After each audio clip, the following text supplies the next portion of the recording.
началото беше iPhone, устройството, което промени мобилната индустрия завинаги. По-късно се появи iPhone 3G, който не промени много, но отново получи огромно внимание от аудиторията. Какво е това? Защо не показвате празно бюро? Какво за Бога е това видео? Не, шегуваме се. Познайте какво пристигна в редакцията днес. Ще ви помъчим малко. Очакайте, то се разбира от самото заглавие. Да, това е iPhone 3GS. Бялата версия, 32 ГБ памет. Новости в iPhone 3GS са дигиталния компас, а по-големия капацитет на паметта вече 16-32 ГБ, както и гласовите команди, а за други ще спрем по-късно. Нека сега отворим кутията. Може би това не е правилният начин, но какво се прави?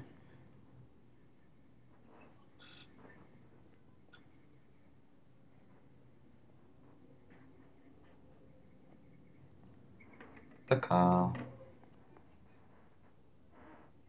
Ето както виждате, 32 ГБ. Малкият зелен стикер означава, че комплектът съдържа по-компактното зарядно устройство на Apple. Отстрани iPhone 3GS, отзад логото на Apple и отново iPhone 3GS. Ето иконката на компаса, едно от новите приложения, както и хардуер в iPhone и този приятен звук от лепещ се найлон.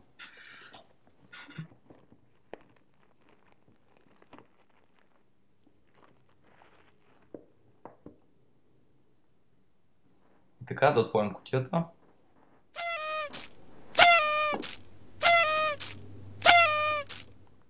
Самото устройство, ще се спрем на него по-късно.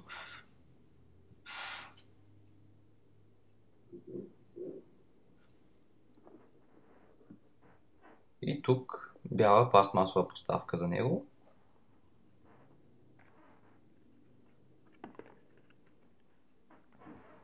Нищо особено при нея.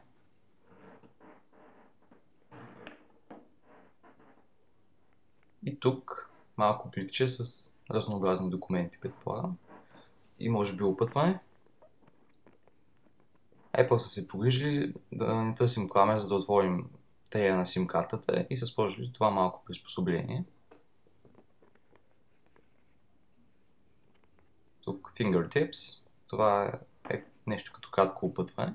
Нека го отворим. Да. Илюстровано опътване с основните неща, които можете да направите със своя нов телефон. Обаждане, телефонен указател, гласови команди, имейл, текст, обработка на текст, SMS, конфигуриране на имейла, използване на App Store, универсално търсене, браузър, GPS с карти, гледане на видео, споделяне на изображение и така нататък. Да оставим това настрани. И тук предполагам скучни обяснения какво може да се случи с iPhone, ако да внимавате и какви условия да спазвате. Две лепенки с логото на Apple, както сме свикнали с всеки техен продукт.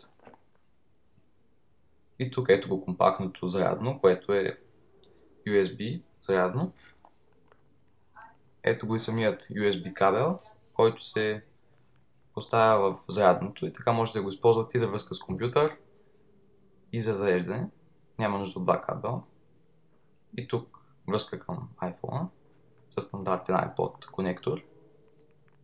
Разбира се, слушалки, от които не очакваме нищо особено. Най-често те имат лошо качество. Изглежда имат нов тип дистанционно. Той има бутони за усилване и намаляване на звука, прекъсване на възпроизвеждането, както и микрофон. И нищо друго в кутията. Ето го и заведеното устройство. Нека махнем слюдата от него. Какъв невероятен звук!